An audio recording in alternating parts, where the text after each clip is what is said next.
नमस्कार साथियों। शिक्षा शास्त्र की एक और क्लास में आप सभी का स्वागत है। लास्ट क्लास में हमने वैदिक कालीन, ठीक है, वैदिक कालीन इंडियन हिस्ट्री में देखा कि शिक्षा व्यवस्था कैसी थी। उसी क्रम में आगे चलते हुए हम आज बौद्ध पीरियड या बुद्धा काल के समय का शिक्षा व्यवस्था देखेंगे। इसका टाइम पीरियड जो था वो 600 ईसा पूर्व से लेके 1200 ईस्वी तक माना जाता है। उसके जो हमारे फाउंडर थे वो महात्मा बुद्ध थे, जिनका पहले नाम था सिद्धार्थ था। ये एक राज परिवार से बिलोंग करते थे, लेकिन जीवन से आसक्ति हो जाती है, गृह त्याग करके आगे चले जाते हैं सत्य की खोज में। तो जहां पे इन्हें चार आर्य सत्यों का ज्ञान होता है और वहीं से अष्टांगिक मार्ग देते हैं कि जीवन में सफल होने के लिए, जीवन में बैलेंस बनाए रखने के लिए हमें चार आर्य सत्यों का ज्ञान होना चाहिए और अष्टांगिक मार्ग का पालन करना चाहिए। सामान्यतः जो हमारा बौद्ध दर्शन था वो समानता, करुणा और प्रेम पे आधारित दर्शन था। और देखेंगे कि इस काल में शिक्षा व्यवस्था में मेन फीचर्स या क्या क्या चीजें थी, किस प्रकार से ये शिक्षा व्यवस्था संचालित की जाती थी।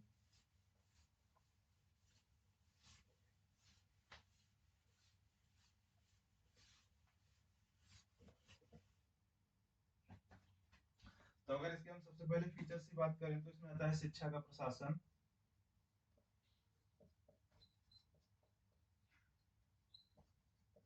शिक्षा का प्रशासन एवं वित्त। यानी बात करते हैं कि इसका एडमिनिस्ट्रेशन कैसा था और फाइनेंस किस प्रकार किया जाता था। क्योंकि वैदिक काल में एक कमी मानी जाती थी, क्योंकि राजाओं से उनको विशेष अनुदान नहीं होता था। ज्यादातर क्या होता था, भिक्षाटन या गुरु दक्षिणा के रूप में ही गुरुकुलों का संचालन किया जाता था। लेकिन इस टाइम में जो शिक्षा का प्रशासन एवं वित्त था वो थोड़ा बदल जाता है बुद्ध काल में, क्योंकि इस टाइम पे राजाओं का संरक्षण काफी प्राप्त हो जाता था।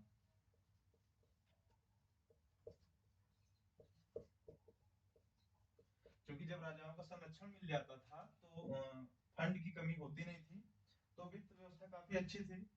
और दूसरी चीज, यहाँ पे जो शिक्षा पे नियंत्रण होता था वो संघ का नियंत्रण होता था। बौद्ध दर्शन में जो अथॉरिटी होती थी कि एजुकेशन पे कौन पूरा फोकस करेगा, एजुकेशन पे कंट्रोल रखने के लिए यहाँ पे संघ के द्वारा उस पे कंट्रोल किया जाता था। दूसरी चीज इसमें कि प्राथमिक शिक्षा,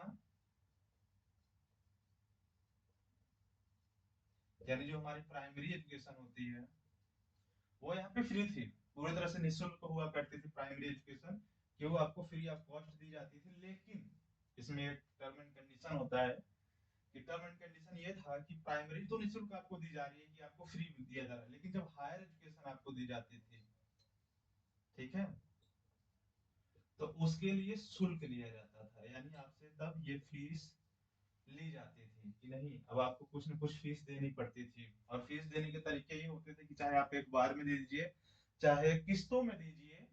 और अगर किस्तों में भी अगर आपके पास पैसे नहीं है तो वहां पे काम करते हुए विद्या अध्ययन कर सकते थे। मतलब तीन चीजें सबसे थी कि वहां पर प्रशासन जो था वो संघ के नियंत्रण में चलता था, और फाइनेंस क्या था, राजाओं का संरक्षण प्राप्त था तो फंड अच्छा मिल जाता था, और प्राइमरी एजुकेशन पूरी तरह से निःशुल्क थी। और हायर एजुकेशन पे क्या थे कि शुल्क दिया जाता था, कि हायर एजुकेशन वहां पे फ्री नहीं थी। और अगर देखोगे तो हमारे देश में आज भी 6 से 14 वर्ष के सभी गवर्नमेंट स्कूल में बालकों के लिए, बालिकाओं के लिए सभी को शिक्षा मुफ्त में दी जाती है, कि उसके लिए उनको कोई शुल्क नहीं लिया जाता है।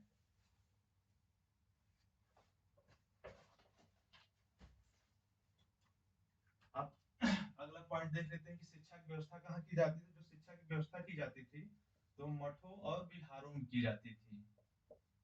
जैसे कि वैदिक काल में हमारे पास गुरुकुल हुआ करते थे, कि गुरुकुलों में शिक्षा दी जाती थी। उसी तरह यहाँ पे मठ और विहार हुआ करते थे।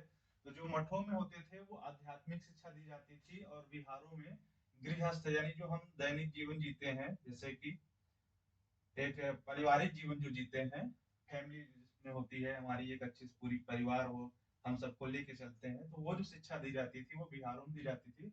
और मठों में हमें जो शिक्षा दी जाती थी वो स्पिरिचुअल हुआ करती थी या आध्यात्मिक विद्या जो हमको दी जाती थी। तो शिक्षा के दो केंद्र हुआ करते थे, एक मठ, दूसरे विहार हुआ करते थे। और शिक्षा आरंभ जैसे कि गुरुकुल के टाइम पे जो शिक्षा आरंभ होता था, तो अगर याद हो तो उपनयन संस्कार हुआ करता था। उसी से मिलता जुलता यहाँ पे एक संस्कार किया जाता था जिसको यहाँ पे प्रवज्जा या कहीं कहीं पवज्जा मिलता है। ठीक है, तो जैसे उपनयन में गुरु के पास जाना होता है, मीनिंग निकलती थी कि किसी के पास जाना, मतलब किसके पास, गुरु के पास।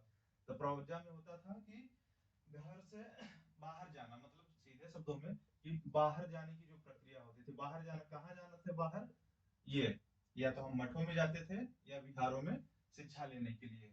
तो प्रवज्जा और पवज्जा लाइक गुरुकुल के उपनयन संस्कार किस पीरियड के, वैदिक के। ठीक है, और इस जब ये प्रक्रिया होती थी तो जो गुरु होता था वो क्या होता था कि शिष्यों को अपने वचन देता था, उनसे 10 स्टेटमेंट्स लेता था। ठीक है, कि तुम्हें क्या करना है, कैसे रहना है, कैसे रूल्स फॉलो करने हैं। तो उस चीज को यहाँ पे एक नाम दिया जाता है जिसे बोला जाता है कि 10 शिक्षा पदान। गुरु अपने शिष्यों से 10 स्टेटमेंट लेता था, तो इसी कारण इसको 10 शिखा प्रदान कहा जाता था कि यहीं से फिर उसका छात्र जीवन आरंभ हो जाता था। और ये तो हो जाती थी कि स्टार्टअप की, यानी प्राइमरी एजुकेशन की जो स्टार्ट हो जाती थी। हायर एजुकेशन के लिए यहाँ पे थोड़ा टफ था, कंपटीशन था। क्यों? क्योंकि यहाँ पे टेस्ट लिया जाता था, एक तरीके से टेस्ट लिया जाता था, और जो उस टेस्ट को क्वालिफाई कर पाते थे, ठीक है, अगर आप क्वालिफाई कर पाएंगे तब तो ठीक है, और अगर आप क्वालिफाई नहीं होते हैं तो आपको प्रवेश नहीं दिया जाता है। तो मतलब सीधे से था कि जो योग्य लोग हुआ करते थे सिर्फ उन्हीं को हायर एजुकेशन दिया जाता था, ऐसे ही सबको हायर एजुकेशन नहीं दिया जाता था। फिर यहाँ पे भी एक चीज आती है कि हायर एजुकेशन के बाद भी अगर किसी को शिक्षा लेना हो, जैसे अगर आज के सिम्टम्स में हम समझे आज के समय में, तो जैसे हमने क्या किया, 10+2 कर लिया, बहुत पढ़े, नॉर्मली 10+2 तक सब पढ़े होते हैं। उसके बाद हमने उच्च शिक्षा के लिए +3 कर लिया, और पढ़ना हुआ तो हमने 2 साल का पीजी यानी स्नातकोत्तर कोर्स कर लिया, यानी परास्नातक कोर्स कर लिया, एमए, एमएससी, एमकॉम कर लिया। अब अगर इससे भी ज्यादा हमें हायर जाना हो तो क्या करते हैं, तो हम क्या करते हैं, किसी विषय में पीएचडी करना शुरू कर देते हैं। जिस विषय से हम मास्टर्स किए होते हैं, परास्नातक की डिग्री लिए होते हैं, तो हम पीएचडी कर लेते हैं। तो उसी तरह बौद्ध काल में हायर एजुकेशन के बाद भी एक प्रोसेस था कि अगर आपको और चीजें जाननी है, शिक्षा लेनी है, तो एक संस्कार होता था उपसंपदा संस्कार। उपसंपदा संस्कार में ये होता था कि हायर एजुकेशन के बाद जो लोग भिक्षु बनना चाहते हैं, हर किसी को नहीं, जो भिक्षु जीवन जीना चाहते हैं, भिक्षु बन के दूसरों को शिक्षित करना चाहते हैं, भविष्य में भिक्षु जीवन यापन करना चाहते थे, उनके लिए उपसंपदा संस्कार का प्रयोग किया जाता था। ठीक है, तो मतलब प्राइमरी एजुकेशन जैसे शुरू होती थी तो बालक को नहला धुला के पीले वस्त्र पहना के, जिसे त्रिशिविरा बोला जाता था। ठीक है, और 10 स्टेटमेंट लेके उसकी प्राइमरी एजुकेशन शुरू हो जाती थी। हायर एजुकेशन में क्या क्या होता था कि आपको क्वालिफाई करना पड़ेगा एग्जाम, अगर क्वालिफाई कर पाते हैं तो आपको हायर एजुकेशन के लिए एलिजिबल माना जाएगा, नहीं तो नहीं। अगर हायर एजुकेशन के बाद भी आपको अपनी शिक्षा जारी रखनी है तो उसके लिए यहाँ पे उपसंपदा संस्कार थी। वो किस लिए थी? क्योंकि आपको भिक्षु बनना है। अगर तुम लोगों में से किसी को बनना है तो बन सकते हो, भिक्षु बनने से अच्छा है देश का कल्याण कर दो, कुछ डॉक्टर इंजीनियर बन के। और भी तरीके हैं। अब आ जाते हैं कि इस टाइम की जो शिक्षा दी जाती थी उसका कुछ ना कुछ उद्देश्य हुआ करता था, तो कुछ एम्स रहे होंगे। अगर उस एम्स की बात करें, ठीक है, कि जो हमारे एम्स क्या थे एजुकेशन के, तो पहला है कि मानव संस्कृति का संरक्षण,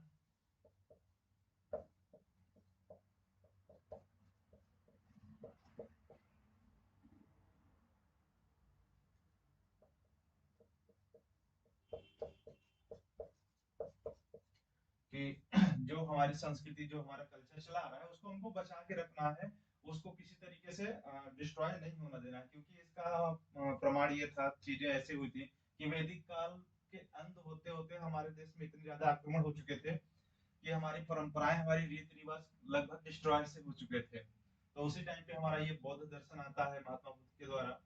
तो जरूरत थी कि भाई हमारी जो संस्कृति है उसका हमें क्या करना है कि हमको उसको बचाए रखना है और उसको डेवलप भी करना है, कि हमें पीढ़ी दर पीढ़ी उसको ट्रांसफर करना है। तो पहला हमारा टारगेट यही था कि मानव संस्कृति का संरक्षण एवं हम उसका विकास करेंगे। दूसरी जो हम शिक्षा दी जाती थी वो सामाजिक आचरण के लिए दी जाती थी,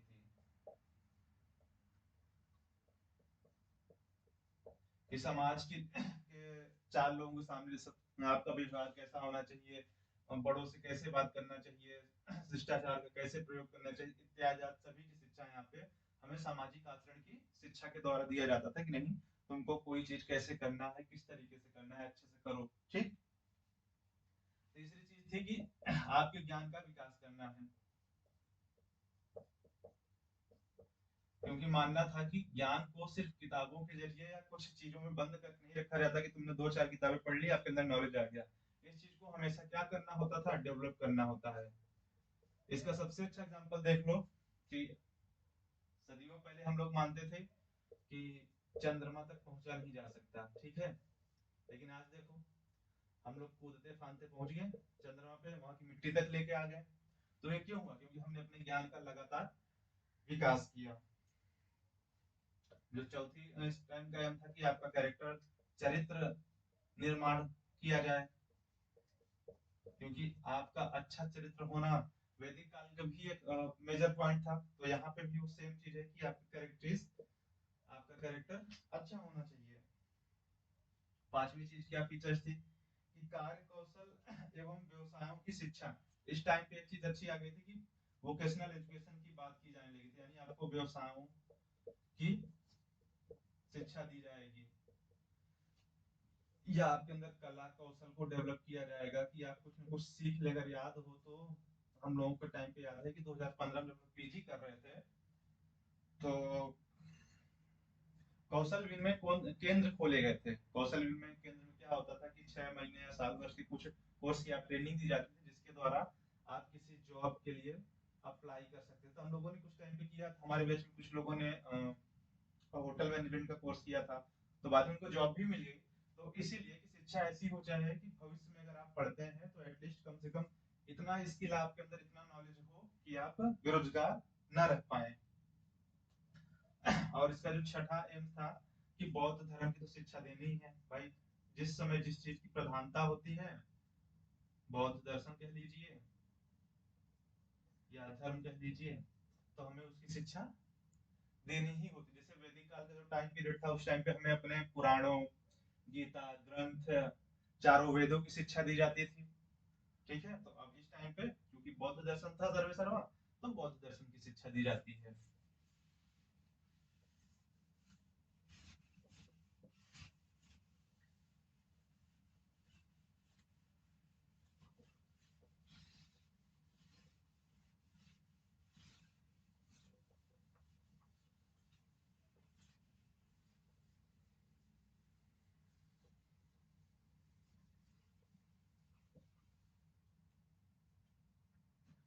अब बात कर लेते हैं कैरिकुलम की,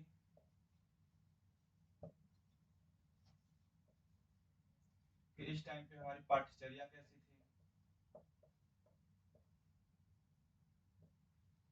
तो जो बौद्ध दर्शन था उसकी पाठ्यचर्या काफी व्यापक थी। उसको भी दो हिस्सों में जैसे नॉर्मली बांटा गया था कि वैदिक काल में कि एक हमारी प्राइमरी यानी प्रारंभिक, और दूसरा हायर में। ये दो हिस्सों में बंटवारा था कि जब हमारी शिक्षा आरंभ होगी तब हमारा क्या करिकुलम होगा, और जब हम हायर एजुकेशन में पहुंचेंगे तो हमारी सिलेबस किस प्रकार का होना चाहिए। तो जो नॉर्मली विद्या आरंभ हो जाती थी वो उसकी 6 वर्ष माना जाता था, कहीं कहीं ये 8 वर्ष भी मिलेगा। ठीक है, तो जो शुरुआती समय होते थे, इस किताब का नाम याद रखना, सिद्ध रस्तु। ये एक पोथी होती थी एक्चुअल में। ठीक है, इसमें 49 वर्ड्स होते थे। तो पहले इसको ही शुरुआत के 6 महीने साल भर पढ़ाया जाता था, कि जब आप इसको पढ़ना समझ जाते थे तब आपको बाकी चीजों का ज्ञान दिया जाता था। इसमें 49 अक्षर होते थे, ठीक है, उन्हीं का ज्ञान पहले कराया जाता था। जब उसका ज्ञान हो जाता था तब बाकी की चीजों का आपको ज्ञान दिया जाता था। इसके बाद फिर आपको पढ़ना लिखना सिखाया जाता था। और उस टाइम पे 5 प्रकार की विद्याओं की शिक्षा दी जाती थी, मतलब जब ये आपका आरंभिक स्टेज था तो 5 प्रकार की विद्या की शिक्षा दी जाती थी, जिसमें से क्या था? शब्द विद्या, शिल्प विद्या, चिकित्सा विद्या, तर्क विद्या एवं आध्यात्म विद्या। ये 5 प्रकार की विद्या की शिक्षा दी जाती थी प्राइमरी स्टेजेस में। और जब हम हायर में आते थे तो चीजें थोड़ा बदल जाती हैं, हमारा सिलेबस थोड़ा और ब्रॉड हो जाता है। अब यहाँ पे हमें व्याकरण,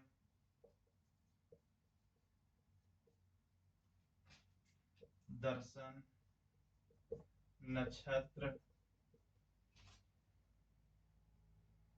अर्थशास्त्र,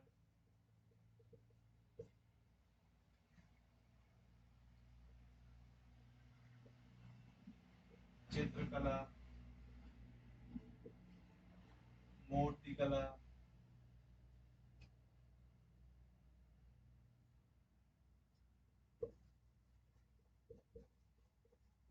ज्योतिष आदि की शिक्षा दी जाती थी। कि मतलब जैसे ही आपका लेवल बढ़ता है तो आपके जो कैरिकुलम था उसका भी स्तर बढ़ जाता था और उनके नंबर्स भी बढ़ जाते थे। तो ये हो गया इनका कैरिकुलम। फिर आते हैं इनके यहाँ टीचिंग मेथड्स में। तो अगर याद होगा तो वैदिक काल में ढेर सारी हमारे पास टीचिंग मेथड्स, जिसमें स्टोरी टेलिंग था, लेक्चर था। तो कुछ चीजें यहाँ भी कॉमन मिलेंगी कि जो वहां से थी तो यहाँ पे भी ट्रांसफर है, और कुछ चीजें यहाँ पे भी नई है कि हाँ ये चीजें वहां पे नहीं थी। क्योंकि एक भारत इकलौता देश है जो हर समय ग्रो करता है, और उसकी अगर संस्कृति देखा जाए तो सबसे पुरानी संस्कृति में से एक है कि जो आज तक बनी है। ऐसा नहीं है कि सिर्फ नाम का है, हमारे यहाँ जो पहले था वो आज भी है। तो अगर हम टीचिंग मेथड की बात करें तो जो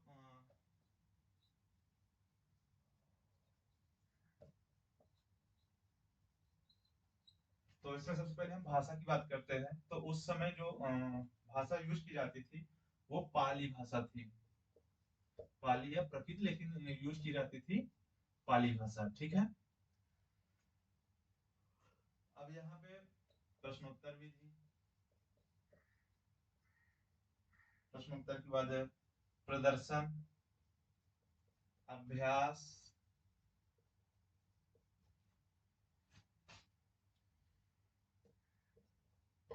वाद विवाद, और एक नई विधि देखो इसमें ऐड हो रही है, देशाटन। देशाटन का मतलब होता है कि भ्रमण, कि एक जगह से दूसरे जगह पे, एक देश से दूसरे देश भी हम घूमते हुए विद्या अर्जन कर सकते हैं। ऐसा नहीं कि हम सिर्फ एक ही जगह पढ़ के विद्या अर्जन कर सकते हैं, हम अलग अलग जगहों पे घूमते हुए भी पढ़ सकते हैं। अगर बात करें इस समय के अनुशासन की, यानी डिसिप्लिन की,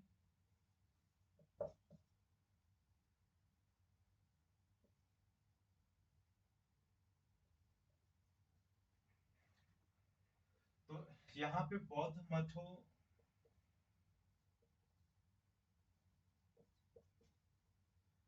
के द्वारा जो नियम कानून बनाए जाते थे उनका कठोरता से पालन किया जाता था। यानी जो भी रूल्स हैं उनको आप स्ट्रिक्टली फॉलो करेंगे। ऐसा नहीं है कि इनमें फ्लेक्सिबिलिटी थी, नहीं, जो नियम है उनको आपको पालन करना है एनी हाउ।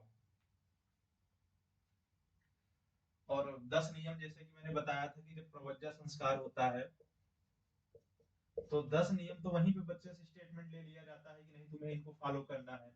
तो वो बौद्ध मठों द्वारा ही बनाए गए थे। तो उनका भी जब आपकी विद्या आरंभ हो जाती है या शिक्षक होते हैं तो उनके लिए भी कुछ अलग नियम थे, बट स्टूडेंट के लिए कि पहले, सबसे पहले आप इन्हीं 10 नियमों का, जैसे कि सत्य बोलना, अहिंसा, चोरी नहीं करना, मिथ्या वचन नहीं करना, इन सारी चीजों का पालन किया जाता था। और यहाँ पे एक चीज थी कि जो गुरु और शिष्य होते थे वो दोनों एक दूसरे पर नजर रखते थे। ऐसा नहीं है कि सिर्फ अगर शिष्य से गलती हो रही है तो गुरु सिर्फ डांट सकता है या उसको सजा देने का हक था।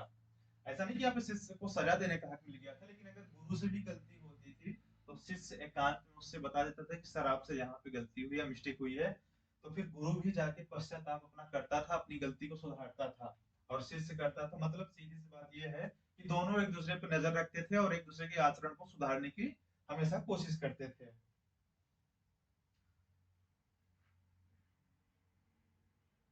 और हाँ, किसी भी प्रकार का शारीरिक दंड नहीं था। ये इसलिए बता रहे हैं कि जब हम आगे इसी कड़ी में बौद्ध काल के बाद जब इस्लाम पीरियड आएगा, तो इस्लाम दर्शन में शारीरिक दंड बहुत ज्यादा था। मतलब सोच लो कि इतना ज्यादा था कि मार मार के मुर्गा बना दिया जाता था। अगर इसमें से कुछ लोग वो होंगे जो कि 90s के दौर में होंगे, जो अगर वीडियो देख रहे होंगे, तो उन लोगों को याद होगा कि टीचर्स कैसे पीटते थे या कैसे पनिशमेंट करते थे। तो फिजिकल तो काफी ज्यादा था, छड़ी तो लगभग सभी मार खाए होंगे। कुछ जगहों पे इससे ज्यादा थी सजा देने की परंपरा, लेकिन फिर बाद में गवर्नमेंट ने इसे बंद कर दिया। अब बात करते हैं कि यहाँ पे जो शिक्षक था वो कैसा था, यानी हमारा जो टीचर है जो हमें सिखाने वाला है वो कैसा था यानी। ठीक है, तो शिक्षक ऐसा था कि जिसे चार आर्य सत्यों का ज्ञान हो। ठीक है, कि बौद्ध दर्शन में चार आर्य सत्य थे कि दुख है, दुख का कारण है, दुख समुदाय है और दुख का निदान संभव है। तो ये चार आर्य सत्य थे। इन चार आर्य सत्यों का उसे क्या होना चाहिए, ज्ञान होना चाहिए। ठीक है, और अष्टांगिक मार्ग,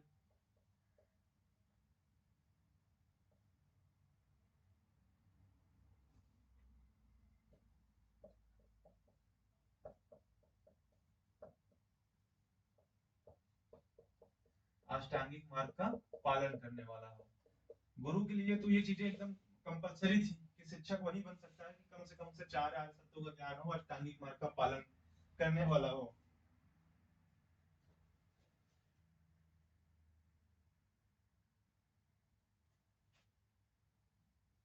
और जो शिक्षण का कार्य होता है, मैंने पहले बताया था कि वो भिक्षु किया करते थे।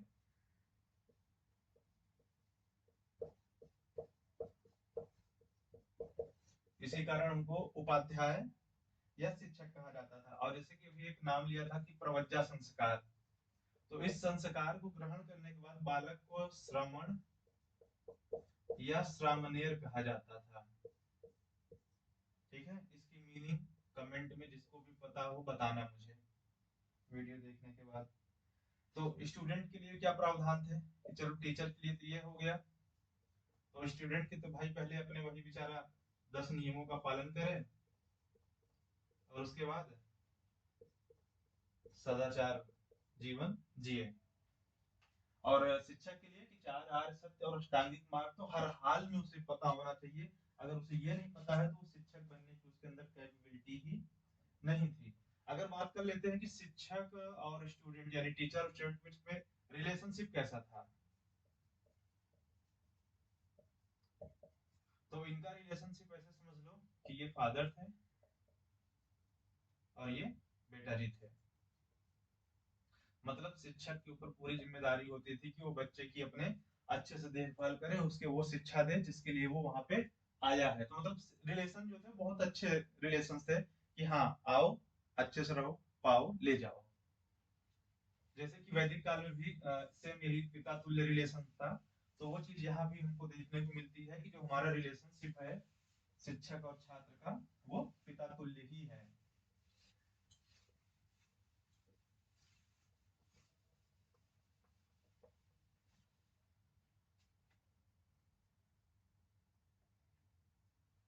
और इस काल के शिक्षा की अगर बात करें तो यहाँ एक चीज देखने को मिलती है, वुमन एजुकेशन।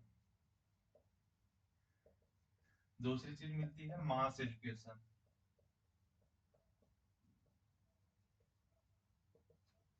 क्यों? क्योंकि वैदिक काल में स्त्रियों की शिक्षा लगभग लगभग एकदम बंद हो चुकी थी। बहुत ही रेयर था कि शिक्षा दी जाती थी उसके एंड होते होते। लेकिन बौद्ध काल में क्या हुआ कि इस चीज को अलाउ कर दिया। शुरुआती समय तो नहीं अलाउ था, लेकिन जब महात्मा बुद्ध मरने से कुछ समय पहले उन्होंने इस चीज को अलाउ कर दिया था। तो जो सेम रूल्स होते थे मेल के लिए कि तो अगर आप शिक्षा लेने आ रहे हो तो आपको ये रूल्स फॉलो करने पड़ेंगे, तो वही सारे रूल्स वुमेन्स को भी फॉलो करने पड़ते थे और उनको वैसी ही शिक्षा दी जाती थी, किसी भी प्रकार की पार्शियलिटी या भेदभाव नहीं किया जाता था। और वैदिक काल में क्या था कि मास एजुकेशन लगभग नहीं था, जन शिक्षा जैसा कॉन्सेप्ट उतना प्रचलित नहीं था, और खासकर एक समुदाय जिसको शूद्र बोलते हैं या दास जो हुआ करते थे, उनकी शिक्षा नहीं थी, एकदम से नहीं थी, लेकिन यहाँ पे ऐसा नहीं था, उनको भी शिक्षा का अधिकार दिया गया था। तो शिक्षा यहाँ पे लगभग सभी के लिए थी। और क्योंकि यहाँ पे व्यवसायिक शिक्षा की भी बात होती है, तो यहाँ पे व्यवसायिक शिक्षा एक नया कॉन्सेप्ट था कि शिक्षा आपको ऐसी दी जाएगी कि कम से कम आप अपना जीवन यापन कर पाएंगे। तो व्यवसायिक शिक्षा का भी कॉन्सेप्ट बौद्ध काल में था। तो मतलब तीन चीजें हमें यहाँ वैदिक काल से ज्यादा देखने को मिल जाती है कि वुमन एजुकेशन देखने को मिलती है। नो डाउट ये वुमन एजुकेशन का क्राइटेरिया बहुत बड़ा नहीं है, क्योंकि अभी इसको जब हम पढ़ेंगे तो लास्ट में थोड़ा सा ये डिमेरिट्स में आता है, बट एटलीस्ट वैदिक काल से जब हम बात करते हैं, कंपेयर करते हैं, तो उसकी तुलना में यहाँ स्थिति थोड़ी ज्यादा बेहतर थी। अब हम कल बात कर लेते हैं यहाँ के स्टडी सेंटर की।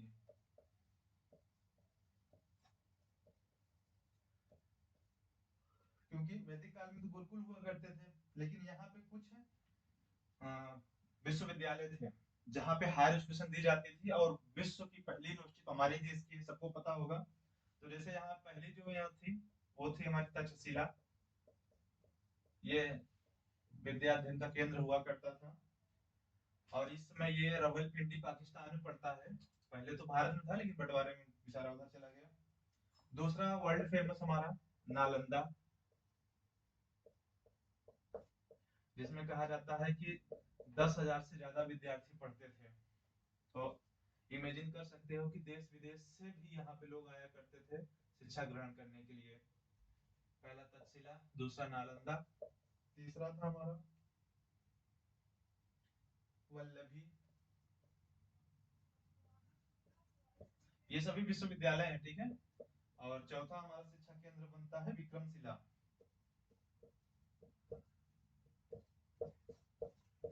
मैंने इसमें दो की लोकेशन बता दे रहा हूँ, जैसे कि एक का मैंने बताया तक्षशिला कहाँ पे है, दूसरा नालंदा बिहार में है, ठीक। तो वल्लभी और विक्रमशिला, जिसको भी पता चले या वीडियो देखने के बाद खोज के मुझे बता सकता है, तो वल्लभी और विक्रमशिला वर्तमान समय में कहाँ पे है, वो हमें कमेंट के द्वारा बताने का कष्ट करें। अब आ जाते हैं इस टाइम एजुकेशन पीरियड की, कि भाई जैसे कि वैदिक काल में हमने पढ़ा था, तो उसके कुछ मेरिट्स थे, कुछ डिमेरिट्स थे। तो सेम इसी तरह इस काल की भी शिक्षा व्यवस्था में कुछ मेरिट्स होंगी, कुछ डिमेरिट्स होंगी। तो चलो देख लेते हैं कि इस काल की शिक्षा व्यवस्था की मेरिट्स क्या थे, ये अच्छी चीजें क्या थी जो हमें इस काल में मिली। मेरिट्स पे हम आ जाते हैं पहले। तो पहली मेरिट यही थी कि यहाँ पे जो केंद्रीय प्रशासन था, केंद्रीय प्रशासन देखने को मिलता है संघ के रूप में, ठीक है। क्योंकि वैदिक काल में शिक्षा पर राज्य का कोई नियंत्रण नहीं था। शिक्षा नो डाउट अपने आप में गुरुकुल में की जाती थी, लेकिन नियंत्रण नहीं हुआ करता था। लेकिन यहाँ पे संघ का नियंत्रण होता था। दूसरी चीज कि हमारा, जैसा मैंने पहले बताया था, कि प्राइमरी जो एजुकेशन है वो फ्री है, ठीक है। और हायर एजुकेशन की कुछ फीस ली जाती थी। ये भी इसकी एक मेरिट थी कि एटलीस्ट एक लेवल पे हम फ्री कर रहे हैं, तो दूसरे लेवल पे जो बच्चे आ रहे हैं उनसे कुछ ना कुछ फीस ले रहे हैं, तो जिससे बैलेंस बना रहे हैं। शिक्षा की क्या थी इनके पास, क्या थी शिक्षा की विस्तृत पाठचर्या थी, और वो व्यापक थी। यानी शिक्षा की जो पाठचर्या थी वो छोटे रूप में नहीं थी, क्योंकि जैसे मैंने बताया कि प्राइमरी प्राथमिक स्तर पर भी 5 प्रकार की विद्या की शिक्षा दी जाती थी। तो अंदाजा लगा लीजिए कि आगे चल के शिक्षा की जो पाठचर्या थी वो कितनी बड़ी थी।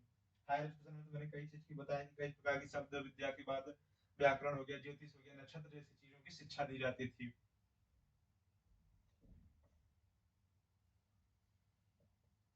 इस काल में स्वाध्याय विधि का विकास किया गया, ये इसकी एक मेरिट थी। शिक्षा का जो माध्यम बनी वो हमारी लोक भाषा बनी।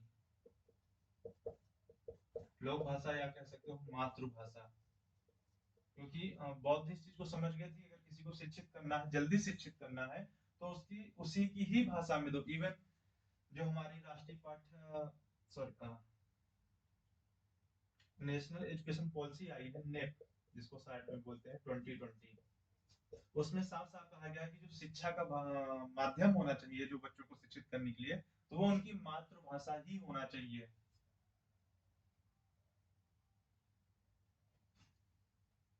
छठवां पॉइंट था कि चाहे गुरु हो या शिष्य, दोनों अनुशासित जीवन जीते थे।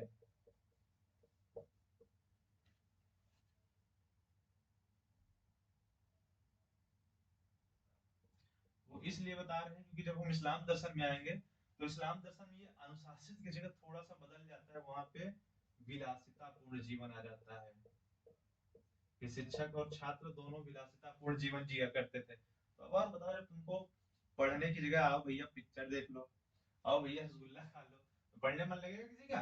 नहीं लगेगा। लेकिन यहाँ पे क्या था कि गुरु और शिष्य दोनों अनुशासित जीवन जिया करते थे। स्त्री शिक्षा का कॉन्सेप्ट फिर से सुधरा।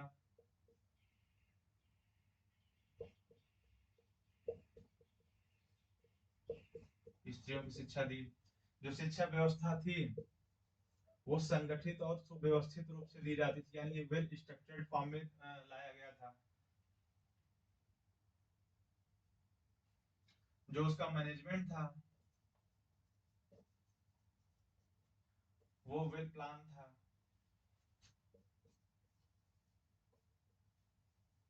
और एक चीज और आ जाती है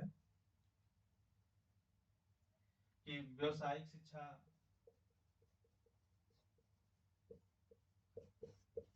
तो ये लगभग इसके 8-10 खूबियां हैं कि भाई शासन पे सॉरी शिक्षा पे नियंत्रण रखा जाता था, प्राइमरी एजुकेशन फ्री थी, तो वहीं पे हायर एजुकेशन से कुछ शुल्क ले लिया जाता था। शिक्षा की जो हमारे पास पाठ्यचर्या थी वो व्यापक और ब्रॉड थी। स्वाध्याय वित्त का उपयोग किया जाता था, लोक भाषा प्रयोग की जाती थी, गुरु शिष्य दोनों अनुशासित जीवन जीते थे।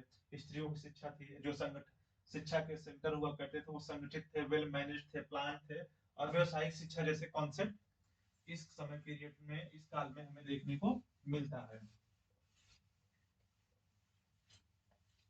अब बात करते हैं डीमेरिट्स की, कि ये तो हो गए चलो मेरिट्स, देखने में भी बहुत अच्छा लग रहा है, हाँ सारी चीजें बहुत अच्छी जा रही हैं, पर इसमें कुछ कमियां भी थी। अब वो कमियां देख लेते हैं। कि पहली चीज यही थी कि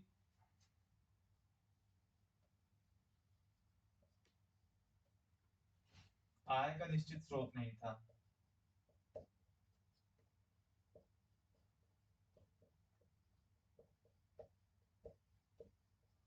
इसमें कोई दूसरी बात नहीं, मतलब दो राय नहीं है कि राज्य के द्वारा इनको, राजाओं के द्वारा अनुदान मिलता था,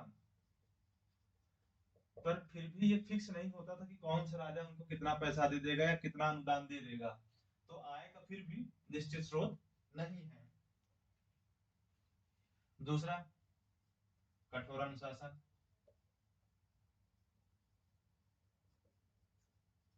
भले यहाँ पे शारीरिक दंड की व्यवस्था नहीं थी, लेकिन फिर भी अनुशासन काफी कठोर था कि हम मारेंगे नहीं, लेकिन तब भी आपको तड़पाएंगे, परेशान मत होइए।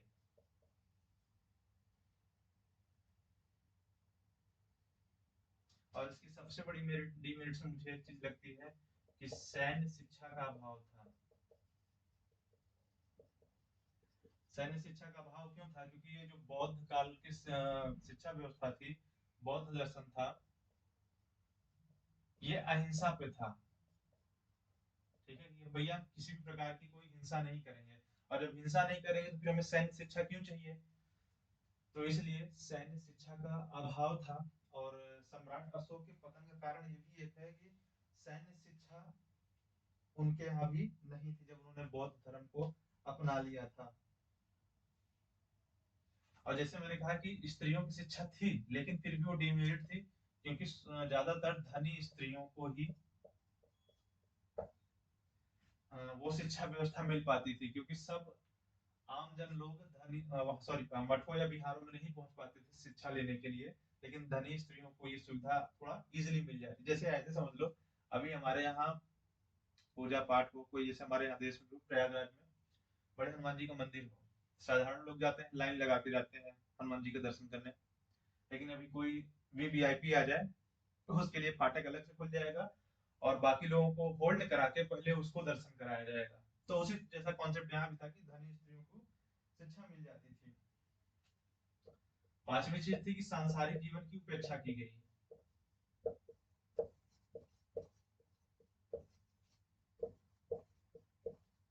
क्योंकि इस दर्शन में निर्वाण यानी मुक्ति को ज्यादा फोकस कर दिया गया था। इस कारण क्या था कि सांसारिक जीवन की उपेक्षा कर दी जाती है कि नहीं, आपको सांसारिक जीवन में उतना फंसना नहीं है, आपको लास्ट में निर्वाण, निर्वाण को समझ लो कि वेदांत वैदिक काल का मोक्ष, या वेदांत जब आगे पढ़ेंगे तो उसका मोक्ष से कंपेरिजन कर लो कि मुझे मुक्त हो जाना है। तो ये इसकी डिमेरिट्स थी। तो देखो बौद्ध काल के शिक्षा में हमने देख लिया कि संगठन कैसा था, स्ट्रक्चर कैसा था, शिक्षा के केंद्र क्या क्या थे, ठीक है। शिक्षक छात्र रिलेशनशिप कैसे थे, आय के क्या स्रोत हुआ करते थे, मेरिट्स क्या थी, डिमेरिट्स थी क्या थी। और एक दो मैंने क्वेश्चन भी छोड़ रखे हैं, अब देखते हैं कि कमेंट बॉक्स में किसके पास इसका जवाब आता है। तो हमने क्रम में चलते हुए वैदिक काल कंप्लीट किया, आज बौद्ध काल को कंप्लीट किया, और अब इसके बाद इस्लाम काल को हम, जो हमारा नेक्स्ट क्लास होगी, तो इसमें हम इस्लाम काल का जो टाइम पीरियड है, यानी 1200 से लेके कुछ जगहों पे 1700 मिल जाता है, या कई जगहों पे 1800, तो यहाँ तक का जो टाइम पीरियड था, उस समय शिक्षा व्यवस्था कैसी थी, शिक्षा किन रूपों में दी जाती थी, धर्म कैसा था, दर्शन कैसा था, किस शिक्षकों का क्या स्थान था, क्या भूमिका थी, इस सारी चीजों का हम इस टाइम पे पढ़ेंगे। और जाते जाते बौद्ध दर्शन की एक पॉइंट बता देते हैं कि बौद्ध दर्शन में एक वर्ड आता है मध्यमा प्रतिपदा। मध्यमा प्रतिपदा का मतलब ये होता है कि सांसारिक और आध्यात्मिक हम दोनों की शिक्षा देंगे, लेकिन लास्ट में बालक को हम उसी तरीके से तैयार करेंगे कि वो मोक्ष की ओर जा पाए, ठीक है। तो सॉरी, मतलब यहाँ पे मोक्ष की जगह निर्माण शब्द यूज किया जाता है। तो इसी कारण क्या होता है कि सांसारिक जीवन की यहाँ पे जो उपेक्षा कर दी जाती थी, वो इसी कारण से होता था। तो मिलते हैं अगली क्लास में, ठीक है। और चैनल को सभी लोग लाइक, सब्सक्राइब और शेयर करें। नमस्कार।